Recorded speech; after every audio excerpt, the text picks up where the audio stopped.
สบายดีพ่อแม่พี่น้องทุกคนเด้อที่เขามาเบิ่งเลยมื้อนี้ภรรยาผู้เป็นเมียเพิ่นเฮ็ดหยังให้กินเนาะนี่เนาะบ่พันเมี่ยงบ่พันหยังอันนี้เอ๊ะ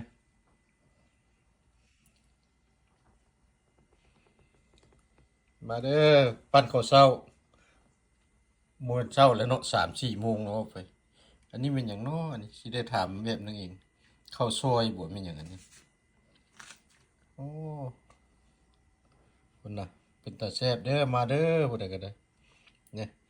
แถมส้มผักอีก เพิ่นเฮ็ดเองนี่คั้นเองแซ่บอืม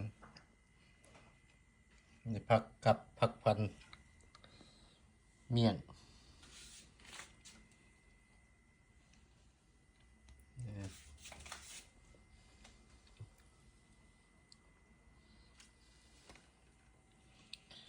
หลังจากกินนั้นแล้วก็เพิ่นก็มารอไว้เลยนี่ของมะม่วงเพราะฉะนั้นเปิดให้เบิ่งเนาะมีแก้วพร้อมบ่จ๊ะโอ้ตัวพุ่นน่ะอืมเดืองห้อยๆมะม่วงเพิ่มหักบ่แม่นมะม่วงบ้านเฮาเด้อบ่แม่นมะม่วงแก้วเด้อ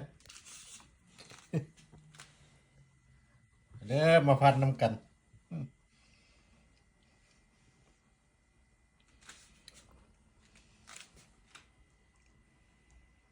แล้วใส่ลูกชิ้น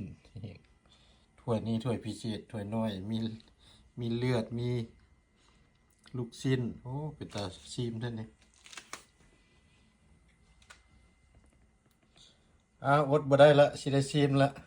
มาเด้อพี่น้องมาทุกคน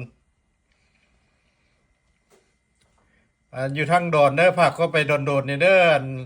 น้องสาวเกี่ยวข้าวไปหยังแล้วบ่ได้หลายปานใดปีนี้อยู่ดีมีแรงหมดทุกคนเด้อสำบายดีขอบใจ